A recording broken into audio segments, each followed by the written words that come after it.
1 Tesalonika pasal 5 ayat 13b.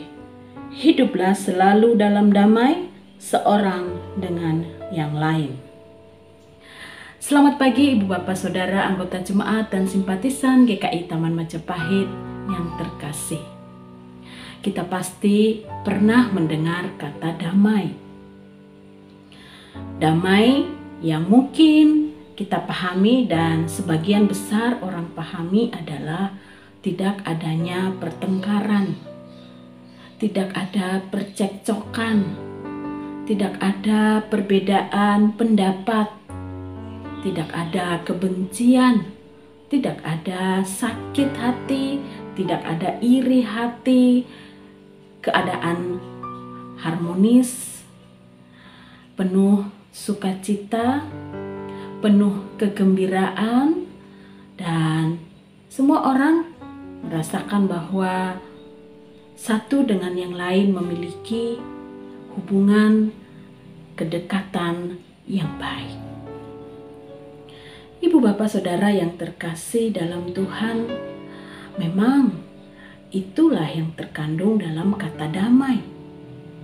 Tetapi Bapak Ibu Saudara yang terkasih, jika kita kemudian mengatakan bahwa itulah arti, itulah makna yang terkandung dalam kata damai, maka kita akan mendapati di dalam kehidupan kita bahwa sering sekali makna itu tidak tercipta, tidak terwujud.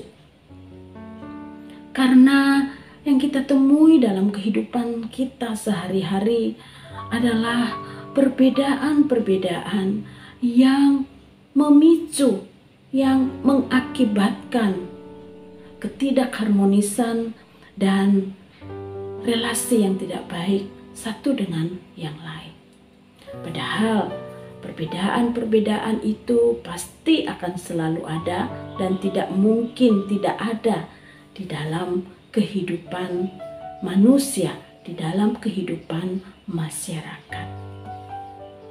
Menarik bahwa di dalam bagian firman Tuhan yang kita baca pada pagi hari ini, hiduplah selalu dalam damai seorang dengan yang lain.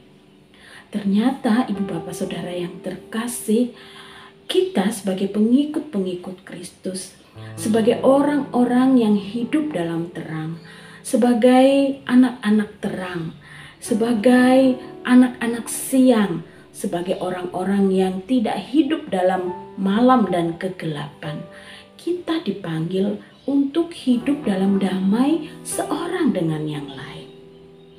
Meskipun realita, meskipun keadaan yang kita jumpai setiap hari adalah keadaan yang tidak memungkinkan terciptanya damai, karena ada begitu banyak perbedaan, ada begitu banyak peristiwa-peristiwa yang kita alami dalam hidup sehari-hari yang membuat kita mungkin berpikir bahwa mustahil menciptakan keharmonisan, mustahil untuk menciptakan relasi dan hubungan yang baik antar sesama.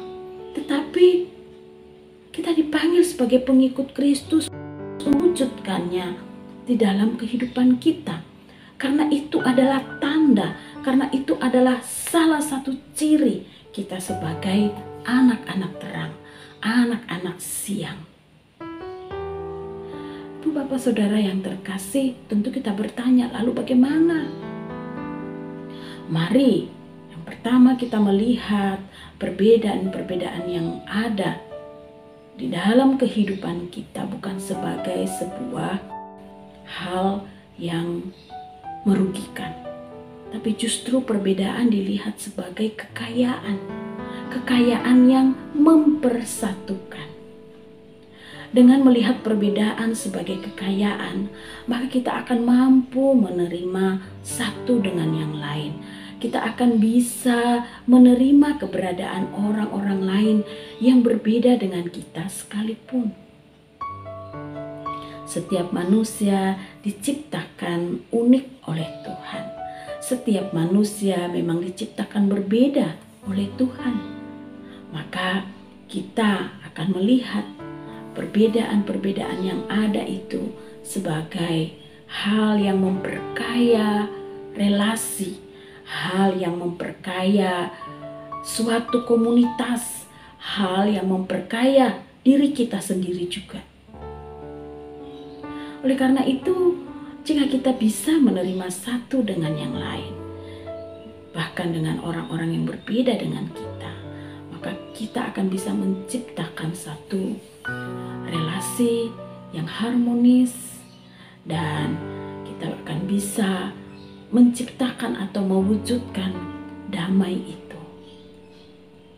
Yang kedua, ibu bapak saudara yang terkasih, tentunya mewujudkan damai atau hidup berdamai dengan orang lain tidaklah bergantung kepada kekuatan kita semata. Kerap kali kekecewaan, sakit hati yang ada di dalam hati kita membuat kita tidak bisa berdamai dengan orang lain, khususnya terhadap orang-orang yang pernah mengecewakan atau menyakiti hati kita.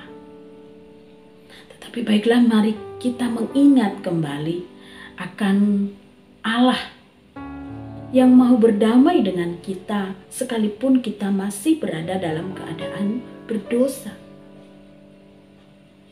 Ia mau membangun hubungan yang baik, yang relasi yang baik dengan kita meskipun kita adalah orang berdosa. Oleh karena itu, ketika kita melihat sekeliling kita dan melihat orang-orang yang pernah menyakiti dan mengecewakan hati kita, yang menimbulkan sakit hati, yang menimbulkan duka di dalam hati kita, maka baiklah kita berkata, Tuhan, jika dengan kekuatanku sendiri aku tidak mampu, tolong aku, mampukan aku untuk bisa menerima kehadiran mereka-mereka yang pernah menyakiti dan mengecewakan aku.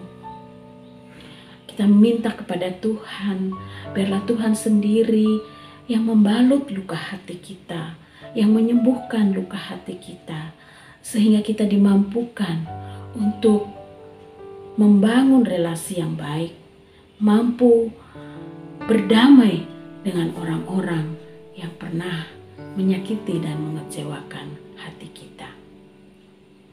Ibu bapak saudara yang terkasih, memang menjadi seorang yang berdamai dengan orang-orang lain, hidup dalam damai dengan orang-orang lain tidaklah mudah. Tetapi jika Tuhan memanggil kita untuk mewujudkan itu dalam kehidupan kita, tentunya Ia tidak membiarkan kita berjuang sendiri. Dia akan menolong kita, Dia akan memampukan kita, Dia akan menopang kita.